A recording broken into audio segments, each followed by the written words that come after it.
नमस्कार दोस्तों, इस एनसीईआरटी सीरीज में आप सभी का बहुत बहुत स्वागत है। आज मैं लेकर आया हूं क्लास 8 विषय विज्ञान साइंस का अध्याय 1 जिसका नाम है फसल उत्पादन एवं प्रबंधन। तो इस वीडियो में इस चैप्टर के किन किन टॉपिक्स को डिस्कस करने वाले हैं तो सबसे पहले उसको देख लेते हैं। तो विषय यानी कि टॉपिक्स, तो सबसे पहला टॉपिक्स हमारा रहेगा परिचय यानी कि इंट्रोडक्शन, और दूसरा टॉपिक्स हमारा रहेगा कृषि पद्धतियाँ, और इसके अंदर हम लोग खरीफ फसल और रबी फसल के बारे में जानेंगे। तीसरा टॉपिक्स हमारा रहेगा आधारिक फसल पद्धतियाँ, और इसके अंदर हम लोग मिट्टी तैयार करना, बुआई, खाद एवं उर्वरक देना, सिंचाई, खरपतवार से सुरक्षा, कटाई और भंडारण, इसके बारे में पढ़ेंगे। चौथा और आखिरी टॉपिक्स हमारा रहेगा जंतुओं से भोजन। तो बेसिकली इस चैप्टर के अंदर हम लोग इतने टॉपिक्स को कवर करने वाले हैं। तो चलिए, टॉपिक है परिचय यानी कि इंट्रोडक्शन। तो सबसे पहले हम लोग इंट्रोडक्शन को देखेंगे। तो सभी सजीव जो होते हैं उसे भोजन चाहिए होता है। क्यों? क्योंकि भोजन से उसे क्या मिलती है? ऊर्जा मिलती है। जैसा कि आप लोग जानते भी होंगे कि पृथ्वी पे जितने भी सजीव चीज़ हैं, सजीव वस्तुएं हैं, उन्हें भोजन चाहिए, और भोजन से उन्हें क्या मिलती है? ऊर्जा मिलती है। और इन्हीं ऊर्जा के माध्यम से वे अपने दैनिक जीवन के सारे काम जो हैं वो करते हैं। जैसा कि आप लोग अपने आप को मान लीजिए, आप खुद एक सजीव हैं और आप लोग भोजन करते हैं। तो भोजन क्यों करते हैं? क्योंकि भोजन से आपको क्या मिलती है? एक प्रकार की ऊर्जा मिलती है, और उसी ऊर्जा यानी कि शक्ति के माध्यम से आप अनेकों काम जो हैं अपने दैनिक जीवन में करते होंगे। तो ये जो भोजन होते हैं ये आते कहाँ से हैं? तो इसके दो स्रोत होते हैं। एक पौधा होता है यानी कि पौधों से आते हैं, और दूसरा क्या होता है? जंतु होता है यानी कि जानवरों से आते हैं। तो पौधों से आने वाले जो भोजन होते हैं ये आप यहाँ चित्र के माध्यम से देख सकते हैं। ये पौधों से आने वाले भोजन है। जैसा कि यहाँ आप फल मंडी में देख सकते हैं कि जितने भी सारे फल वगैरह होते हैं वो पौधों से आते हैं, और वो एक तरह के भोजन के स्रोत हैं। और जंतु स्रोत में जैसे कि अंडा हो गया, मछली हो गया, दूध हो गया, ये सारे जंतु स्रोत हैं भोजन के। तो यहाँ से हम लोग ये चीज़ें समझ में आ रही है कि सभी सजीव को भोजन चाहिए, और भोजन से हमें क्या मिलती है? ऊर्जा मिलती है, और ऊर्जा से हम अनेकों काम जो हैं वो करते हैं। और भोजन का जो मुख्य स्रोत यदि माना जाए तो वो क्या होता है? पौधा होता है, यानी कि पौधों से जो है वो भोजन आता है। तो जैसा कि आप लोग चैप्टर का नाम से समझ रहे होंगे कि फसल उत्पादन एवं प्रबंधन, यानी कि सभी सजीव को जिंदा रहने के लिए भोजन चाहिए। और आप जानते हैं कि हमारा जो भारत है कितनी विशाल जनसंख्या वाला देश है। यदि आबादी में देखा जाए तो भारत जो है जनसंख्या के मामले में दूसरे स्थान पे है। तो इतने बड़े विशाल जनसंख्या को भोजन प्रदान करने के लिए हमें क्या करना पड़ेगा? इसे नियमित उत्पादन यानी कि फसलों का जो है नियमित उत्पादन करना पड़ेगा, उसका उचित प्रबंधन करना पड़ेगा, और सही से उसका वितरण जो है वो ज़रूरी है, ताकि सभी सजीव को जो है वो भोजन जो है मिल पाए। नियमित उत्पादन का मतलब होता है कि रेगुलर इसका जो है उपज किया जाए। उचित प्रबंधन का मतलब होता है कि इसका जो है सही तरीके से एक तरह से प्रॉपर व्यवस्था की जाए। और सही से वितरण का मतलब होता है कि पूरे भारत में जो है इसका सही से जो है सभी तक जो है भोजन को पहुंचाया जाए। देखिए, बेसिकली क्या होता है कि जैसे हम लोग एनसीईआरटी बुक को यदि ऐसे पढ़ने जाएं तो एनसीईआरटी जो है वो हमें समझ में नहीं आती। ऐसा इसलिए क्योंकि एनसीईआरटी की एक ख़ास बात ये है कि यहाँ एक बात पूरी नहीं होती कि दूसरी शुरू हो जाती है। तो इसलिए मैंने एक प्रॉपर जो है सीक्वेंस में चीज़ों को एक दूसरे से कनेक्ट करते हुए मैंने पढ़ाने की कोशिश की है, ताकि आपको एक प्रॉपर जो है अच्छी तरीके से समझ में आए। तो जैसा कि आप लोग यहाँ जान रहे हैं कि सभी सजीव जो है उन्हें भोजन चाहिए, और भोजन का जो मेन स्रोत है वो क्या है? पौधा है, यानी कि पौधों से आता है। और इतनी बड़े विशाल जनसंख्या है और सभी को भोजन चाहिए, तो भोजन कहाँ से आएगा? पौधों से आएगा। तो पौधा जो है एक तरह से कृषि क्षेत्र से यदि कनेक्ट करें तो इसे नियमित उत्पादन किया जाना चाहिए, उचित प्रबंधन किया जाना चाहिए, और सही से इसका वितरण जरूरी है, ताकि सभी सजीव को एक प्रॉपर भोजन मिल पाए। इसलिए इस चैप्टर का नाम है फसल उत्पादन एवं प्रबंधन, यानी कि फसलों का किस तरीके से प्रॉपर जो है उत्पादन किया जाएगा और किस तरीके से इसका प्रबंधन किया जाए ताकि ज़्यादा से ज़्यादा जो है वो फसल के माध्यम से भोजन को ज़्यादा से ज़्यादा उपलब्ध किया जा सके, ताकि इन विशाल जनसंख्या को हमें जो है भोजन एक तरह से प्रॉपर तरीके से मिल पाए। तो शायद आप इस चीज़ को समझ गए होंगे। अब हमारा अगला टॉपिक है कृषि पद्धतियाँ। तो सबसे पहले हम लोग कृषि को समझते हैं कि कृषि क्या होता है। तो कृषि का मतलब होता है खेती, यानी कि किसानों के द्वारा जो खेती बाड़ी किया जाता है उसी को हम लोग कृषि कहते हैं। और पद्धतियाँ का मतलब होता है तरीका या इसको हम लोग ढंग भी कह सकते हैं। यानी कि कृषि पद्धतियाँ यानी कि खेती करने का क्या तरीका है उसको हम लोग इसके अंदर समझेंगे। तो भारत में बेसिकली जो कृषि किया जाता है, कृषि करने का जो तरीका है वो फसल के रूप में किया जाता है। तो ये फसल क्या होता है? जब एक ही किस्म के पौधे किसी स्थान पर बड़े पैमाने पर उगाए जाते हैं तो इसे फसल कहते हैं।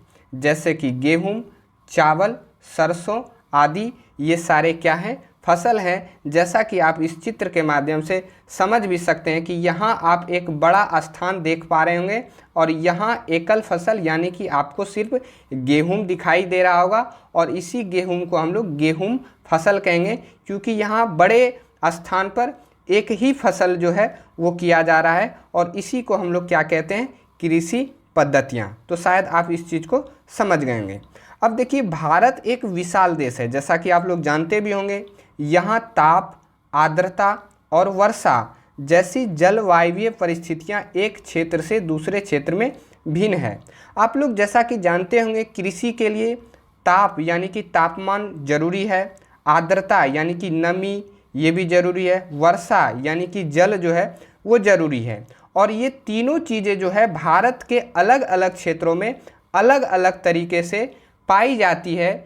इसी कारण से देश के अलग अलग भागों में अलग अलग फसलें जो है वो उगाई जाती है। और ये फसलें जो होती है वो दो प्रकार की होती है। एक को हम लोग खरीफ फसल कहते हैं और दूसरे को हम लोग क्या कहते हैं? रबी फसल कहते हैं। तो अब हम लोग फसलों के प्रकार में एक एक करके देखते हैं कि आखिर खरीफ फसल क्या होता है और रबी फसल क्या होता है। तो सबसे पहले हम लोग खरीफ फसल को देखते हैं। तो वह फसल जिन्हें वर्षा ऋतु में बोया जाता है खरीफ फसल कहलाता है। यानी कि जिस भी फसल को वर्षा ऋतु में बोया जाएगा उसे हम लोग क्या कहेंगे? खरीफ फसल कहेंगे। और भारत में वर्षा ऋतु सामान्यतः जून से सितंबर तक होती है और इसी जून से सितंबर के बीच हम लोग धान, मक्का, सोयाबीन, मूंगफली, कपास इन सारे फसलों को जो है उगाते हैं। क्यों? क्योंकि ये सारे फसल कौन से फसल हैं? खरीफ फसल हैं। और यहाँ आप कुछ खरीफ फसल को चित्र के माध्यम से भी समझ सकते हैं। ये आपका धान है, मक्का हो गया, बाजरा हो गया, ज्वार हो गया, ये सारे भी जो हैं वो कौन से फसल हैं? खरीफ फसल हैं। तो बेसिकली आपको खरीफ फसल में ये ध्यान में रखना है कि वर्षा ऋतु में इसे उगाया जाता है और इसमें कौन कौन से फसल हैं? तो धान, मक्का, सोयाबीन, मूंगफली और कपास। और भारत में वर्षा ऋतु कब आती है?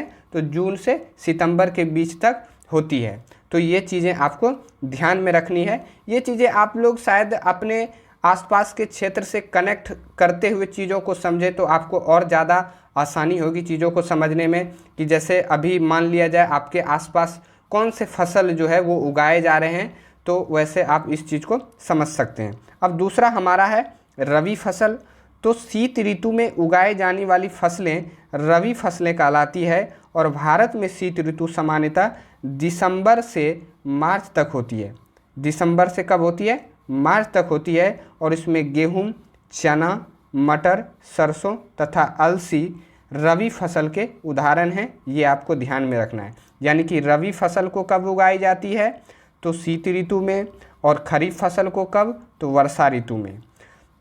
और खरीफ फसल जो है वो कब? एक तरह से जून से सितंबर तक जो है की जाती है और रबी फसल दिसंबर से मार्च के बीच। इसमें कौन कौन से फसल आते हैं? तो धान, मक्का, सोयाबीन, मूंगफली, कपास और इसमें गेहूं, चना, मटर, सरसों, अलसी ये कौन से फसल हैं? तो रबी फसल हैं। और रबी फसल को आप यहाँ कुछ चित्र के माध्यम से कुछ और रबी फसलों को देख सकते हैं। तो शायद आप इस चीज़ को समझ गए होंगे। यदि आपको खरीफ फसल और रबी फसल में अंतर स्पष्ट पूछे तो आप बता सकते हैं, खरीफ फसल के बारे में पूछे तो ये भी बता सकते हैं, और रबी फसल के बारे में पूछे तो ये भी आप बता सकते हैं। अब अगला टॉपिक हमारा है आधारिक फसल पद्धतियाँ। तो सबसे पहले हम लोग समझते हैं कि आधारिक फसल पद्धतियाँ क्या होती है। तो फसल उगाने के लिए किसान को अनेक क्रियाकलाप का मतलब होता है काम। क्रियाकलाप का क्या मतलब होता है? काम। अनेक क्रियाकलाप सामयिक अवधि का मतलब होता है समय के अनुसार। सामयिक अवधि का मतलब क्या होता है? समय के अनुसार। यानी कि फसल उगाने के लिए किसानों को अनेक क्रियाकलाप सामयिक अवधि में करने पड़ते हैं, जो आधारिक फसल पद्धतियाँ या कृषि पद्धतियाँ कहलाती है। यानी कि इसका सिंपल सा कहने का मतलब ये हुआ कि किसानों के द्वारा जो फसल उगाया जाता है उसके द्वारा अलग अलग समय पे अलग अलग काम किया जाता है, और उसी काम को आधारिक फसल पद्धतियाँ या कृषि पद्धतियाँ कहते हैं। जैसे कि मिट्टी तैयार करना, बुआई, खाद एवं उर्वरक देना, सिंचाई, खरपतवार से सुरक्षा, कटाई, भंडारण, ये सभी क्या हैं? ये आधारिक फसल पद्धतियाँ या कृषि पद्धतियाँ हैं।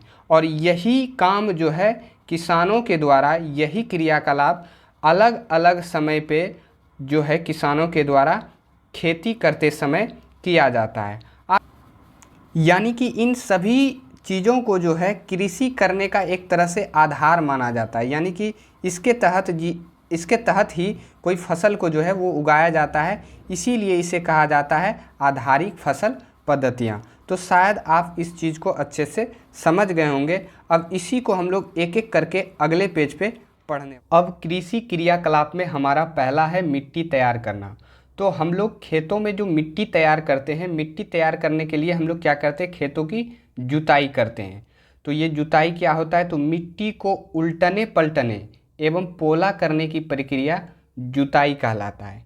यहाँ समझने वाली दो बात है।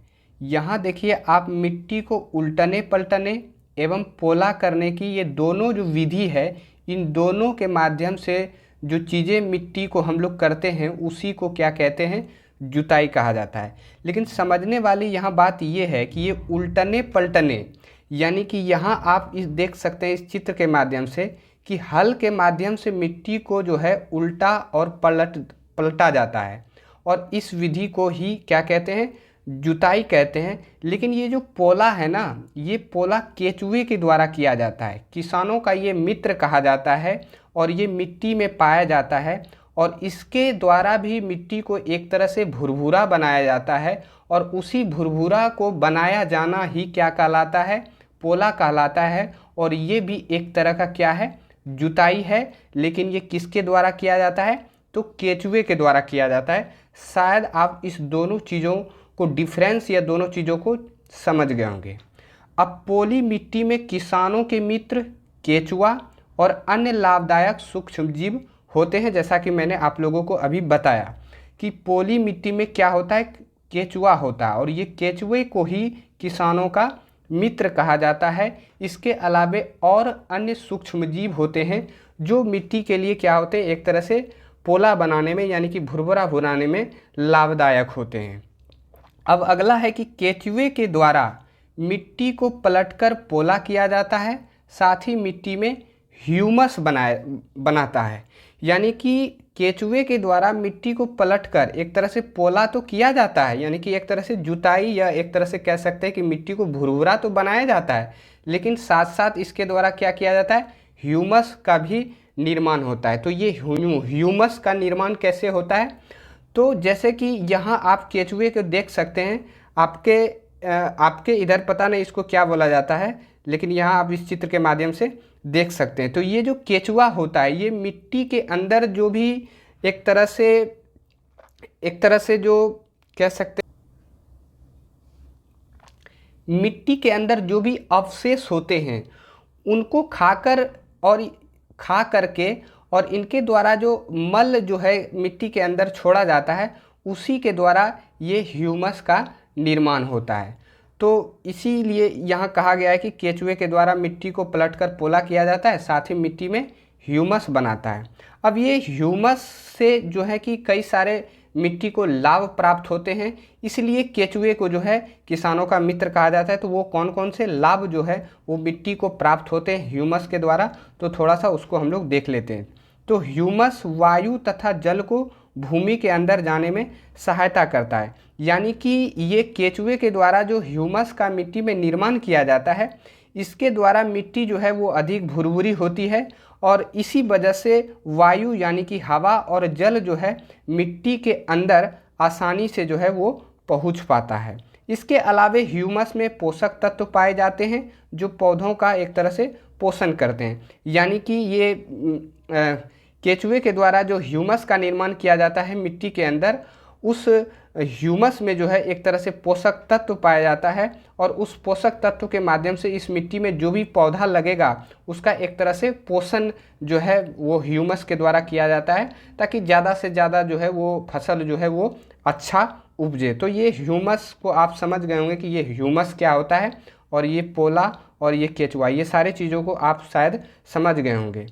अब देखिए, अब क्या होता है कि मिट्टी की जुताई करने के लिए बहुत सारे अनेकों औजार का जो है वो प्रयोग किया जाता है, जिसे जो है कृषि औजार के नाम से जाना जाता है या कृषि औजार कहते हैं। जिसमें से कुछ प्रमुख कृषि औजार जैसे कि हल, कुदाली, कल्टीवेटर, ये सारे जो हैं कृषि औजार हैं और इसके द्वारा भी मिट्टी तैयार किया जाता है, यानी कि मिट्टी की जुताई की जाती है। शायद आप समझ गए होंगे। तो कृषि पद्धति में हम लोगों ने मिट्टी को तैयार कर लिया था। तो ये चीज़ें आप लोग भी सोच सकते हैं कि यदि खेतों में मिट्टी तैयार कर लिया गया है तो अगला जो हम लोग क्रियाकलाप करेंगे वो क्या करेंगे, बुआई करेंगे। यानी कि जिस भी फसल को हम लोगों को उगाना हो उस फसल के बीजों की क्या करेंगे, हम लोग बुआई करेंगे।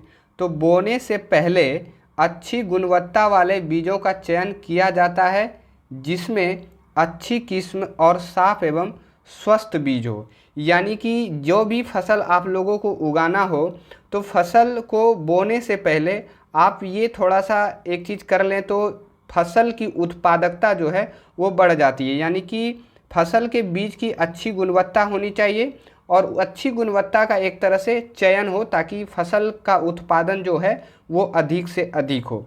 तो बीजों का चयन हम लोग कैसे कर सकते हैं, तो इसे हम लोग पानी में यदि डालें तो क्षतिग्रस्त बीज जो हैं वो हल्के व खोखले होते हैं, जिसे जल में डालने पर तैरने लगते हैं। और जो स्वस्थ बीज यानी कि अच्छी गुणवत्ता वाले जो बीज होंगे वो पानी के नीचे होंगे और आप इसे छान सकते हैं। यानी कि छान करके आप अच्छे बीज का जो है वो वहाँ से निकाल सकते हैं और उसकी बुआई कर सकते हैं। अब देखिए, बुआई करने का जो तरीका होगा वो दो तरीके से हम लोग बुआई कर सकते हैं। एक तो परंपरागत औजार के माध्यम से और दूसरा जो होगा वो आधुनिक तकनीक जो है जिसे हम लोग सीड ड्रिल बोलते हैं। तो परंपरागत औजार में हम लोग क्या करते हैं, कीप के आकार का नुकीले सिरे वाला जिसमें बीज डाला जाता है और हम लोग बुआई करते हैं। जैसा कि आप इस चित्र के माध्यम से समझ सकते हैं। यहाँ आप छोटा सा देख पा रहे होंगे, यही आपका कीप है और यहाँ से जो है बीज को डाला जाता है और खेतों में बीजों की जो है बुआई की जाती है।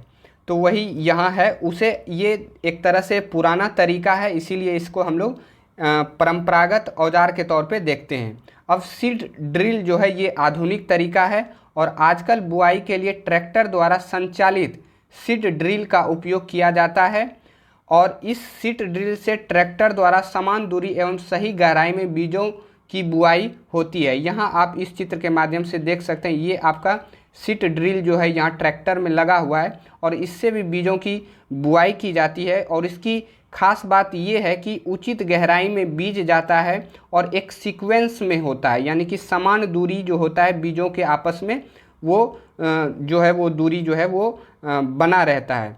तो ये एक आधुनिक तरीका है बुआई करने का। तो शायद आप इस चीज़ को, अब हम लोगों ने बीजों की बुआई कर दी है तो अब हम लोग अच्छी फसल उत्पादकता के लिए हम उसमें क्या करेंगे, खाद एवं उर्वरक देंगे। तो वे पदार्थ जिन्हें मिट्टी में पोषक स्तर बनाए रखने के लिए मिलाया जाता है उन्हें खाद एवं उर्वरक कहते हैं। यानी कि खाद और उर्वरक के माध्यम से हम लोग मिट्टी के पोषक स्तर को जो है वो बनाए रखते हैं। यदि मिट्टी पहले से कमज़ोर है तो उचित उसकी मजबूती देने के लिए हम लोग बाहर से जो है खाद एवं उर्वरक को डालते हैं। अब यहाँ दो चीज़ें आप लोगों को थोड़ा सा समझनी है, खाद एवं उर्वरक। तो सबसे पहले हम लोग खाद को समझते हैं कि ये खाद क्या होता है। तो खाद एक कार्बनिक यानी कि जैविक पदार्थ है जो कि पौधों या जंतु अपशिष्ट से प्राप्त होता है, जैसा कि आप यहाँ इस चित्र के माध्यम से समझ सकते हैं। यहाँ जो है एक तरह से जानवरों का एक अपशिष्ट है जो कि गोबर है, और ये एक जगह इकट्ठा करके इससे जो है एक तरह से जैविक खाद यानी कि ऑर्गेनिक खाद जो है वो बनाया जाता है, और फिर इसके बाद जो है इसे खेतों में डाल करके मिट्टी का एक तरह से पोषक स्तर जो है वो बनाया जाता है। तो इस चीज़ को यानी कि ये खुद से जो बनाया जाता है, जैविक तरीके से बनाया जाता है पौधों या जंतुओं के अपशिष्ट से, तो इसे हम लोग क्या कहते हैं, खाद कहते हैं। और उर्वरक जो होता है वो कृषि में उपज बढ़ाने के लिए प्रयोग किया जाने वाला रासायनिक पदार्थ को उर्वरक कहते हैं। यानी कि ये जो उर्वरक होते हैं ये भी जो है मिट्टी के पोषक स्तर को जो है वो बनाने में सहायक होते हैं, लेकिन इसको जो है एक तरह से रासायनिक पदार्थों को मिलाकर जो है इसका निर्माण किया जाता है, और ये एक तरह का अकार्बनिक पदार्थ होता है, और इसे ही हम लोग क्या कहते हैं, उर्वरक कहते हैं। जैसे यहाँ आप नीचे देख सकते हैं कि इसका उत्पादन फैक्ट्रियों में किया जाता है, जैसे सुपर फास्फेट, पोटास, NPK, इसमें होता है नाइट्रोजन, फास्फोरस और पोटेशियम, यूरिया, अमोनिया, ये सारे क्या हैं, उर्वरक हैं, और ये रासायनिक पदार्थों के द्वारा जो है इसका जो है निर्माण किया जाता है। आप लोगों को थोड़ा सा यहाँ ध्यान में रखना है, ये जो NPK उर्वरक है इसमें पूछा जाता है कि कौन कौन से जो हैं अकार्बनिक पदार्थ इसमें मिलाए जाते हैं, यानी कि रासायनिक पदार्थ मिलाए जाते हैं, तो वो नाइट्रोजन, फास्फोरस और पोटेशियम।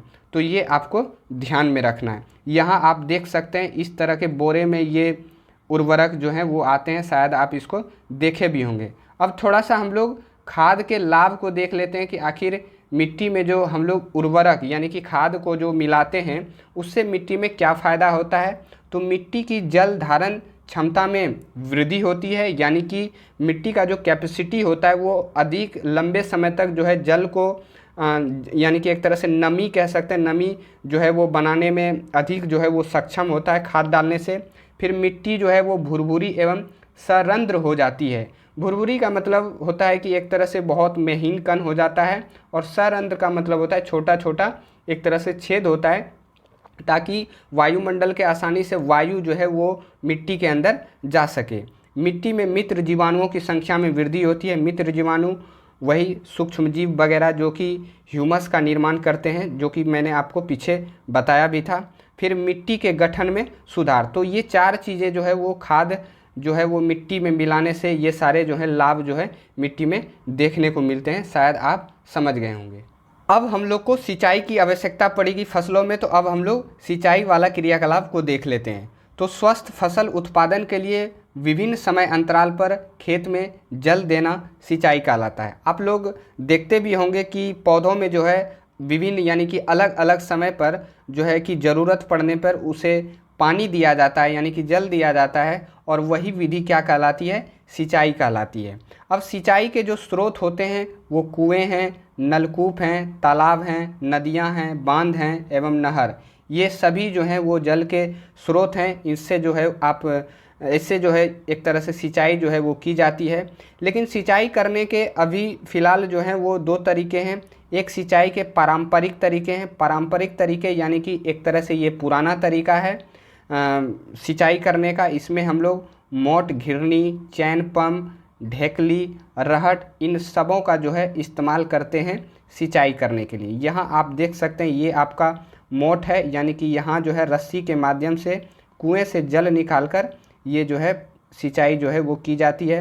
रहट में आप यहाँ देख सकते हैं ये आपका बैल यहाँ जो है वो घूमते रहेगा, और यहाँ से जो है पानी वो गिरते रहता है। और फिर ये आपका चैन पंप हो गया, और ये आपका हो गया ढेकली। तो ये जो है एक तरह से पारंपरिक तरीका है, यानी कि एक तरह से सिंचाई करने का ये पुराना विधि है और इससे भी जो है सिंचाई जो है वो की जाती है। लेकिन फ़िलहाल अभी वर्तमान में आधुनिक सिंचाई की आवश्यकता है, क्योंकि हम लोगों की बढ़ती जनसंख्या को देखते हुए हम लोगों को जो है कि ज़्यादा मात्रा में जो है कि फसल को जो है फसल का उत्पादन करना है, ताकि सभी लोगों के पास उचित भोजन जो है वो पहुंच सके।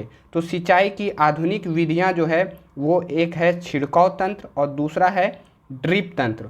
तो छिड़काव तंत्र में हम लोग क्या करते हैं कि असमतल भूमि हो, जहाँ जल की कमी हो, वहाँ हम लोग छिड़काव तंत्र का उपयोग करते हैं। ये आप देख सकते हैं छिड़काव तंत्र, यहाँ एक लंबी पाइप लगी हुई रहती है और पाइप के ऊपर से यहाँ जो है पानी जो है वो निकलता है, और पानी यानी कि सिंचाई की इस विधि को हम लोग क्या कहते हैं, छिड़काव तंत्र कहते हैं।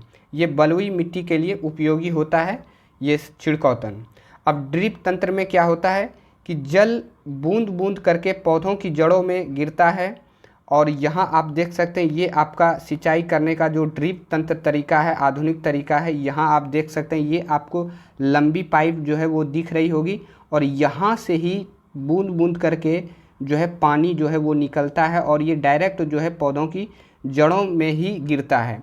तो ये आधुनिक विधियाँ, इसमें जो है कि जल की भी ज़्यादा बर्बादी नहीं होती है। तो ये एक आधुनिक में एक अच्छा दोनों तरीका है। इसमें फलदार पौधे, बगीचे एवं वृक्षों में उपयोगी होता है ये ड्रिप तंत्र, क्योंकि पेड़ जो है वो काफ़ी दूरी पे होते हैं। यदि आप ऐसे सिंचाई करें तो काफ़ी ज़्यादा जल की बर्बादी होगी। इस पाइप के माध्यम से यानी कि छिड़काव तंत्र के माध्यम से डायरेक्ट जो है जड़ में जो है वो जल को दिया जाता है, और ये छिड़काव तंत्र में भी जल की बर्बादी नहीं होती है। इससे भी उचित जितना पानी पौधों को चाहिए वो जो है पौधों को मिलता है। शायद आप इन दोनों सिंचाई की आधुनिक विधियों को समझ गए होंगे।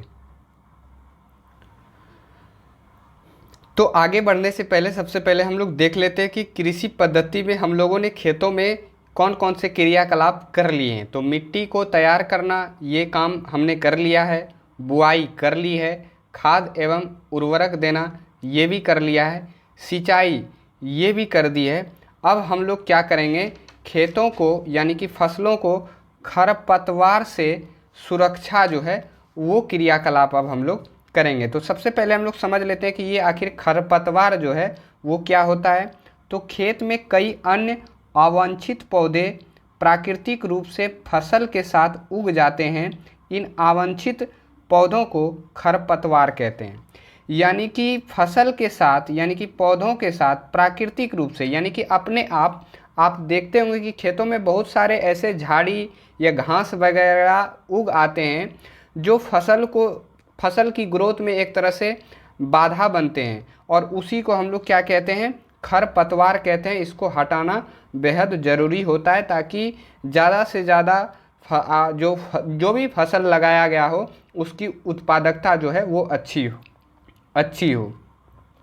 तो खरपतवार हटाने को हम लोग क्या कहते हैं, निराई कहते हैं। तो ये आपको ध्यान में रखना है कि खरपतवार को जो हटाया जाता है उसे हम लोग क्या कहते हैं, निराई कहते हैं। और खरपतवार हटाने का सर्वोत्तम समय जो होता है वो पुष्पन एवं बीज बनने से पहले होता है। यह खुरपी या हेरो द्वारा किया जाता है। यानी कि खरपतवार को हटाने के लिए हम लोग हाथ से जो करते हैं, तो ये खुरपी और हेरो ये दोनों औजारों का इस्तेमाल करते हैं खरपतवार को हटाने के लिए, और इसे ही क्या कहा जाता है, निराई कहा जाता है। और खरपतवार को हटाने का जो सर्वोत्तम जो समय होता है वो पुष्पन या बीज बनने से पहले। ऐसा इसलिए क्योंकि यदि बीज बन गया हो तो फिर से उस खरपतवार का वो खेतों में उसका बीज जो है वो गिरेगा, फिर जो है अगले साल दूसरे फसल के साथ जो है वो खरपतवार फिर से जो है ज़्यादा मात्रा में वो उपज होगा। ताकि बीज या पुष्पन ये दोनों अवस्था से पहले ही खरपतवार को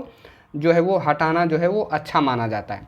वैसे देखा जाए तो आजकल खरपतवार नाशी का भी इस्तेमाल किया जाता है, यानी कि रसायनों के उपयोग से भी खरपतवार का नियंत्रण जो है वो किया जाता है, जिसे हम लोग खरपतवार नाशी कहते हैं, और इसके द्वारा भी खरपतवार को जो है वो हटाया जाता है। अब खरपतवार हटाने के बाद हम लोग देख रहे हैं कि हमारा फसल जो है वो तैयार हो गया है। तो तैयार होने के बाद हम लोग क्या करेंगे, उसकी कटाई करेंगे। तो फसल पक जाने के बाद उसे काटना कटाई कहलाता है, और काटी गई फसल से बीजों को भूसे से अलग करना थ्रेसिंग कहलाता है।